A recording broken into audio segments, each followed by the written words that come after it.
Hazrat Ali radiyallahu anhu states, one day Allah's Apostle sallallahu alayhi wasallam was sitting, whereas he sallallahu alayhi wasallam had a stick in his hand, with which he sallallahu alayhi wasallam was scratching the ground.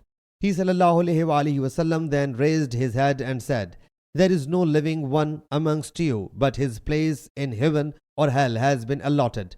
The companions radiyallahu anhum submitted, O Allah's Apostle sallallahu alayhi wasallam, then why should we perform deeds?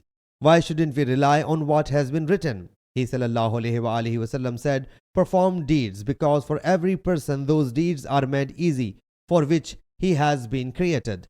He sallallahu alayhi wasallam then recited this verse. Translation: then as for him who gave in charity and feared God and testified the best, we shall soon provide him facility. And as for him who stinted and became independent and belied the best, we shall soon provide hardship. Surah Al-Layl, verse 5 to 10. Sahih Muslim Hadees number 6675.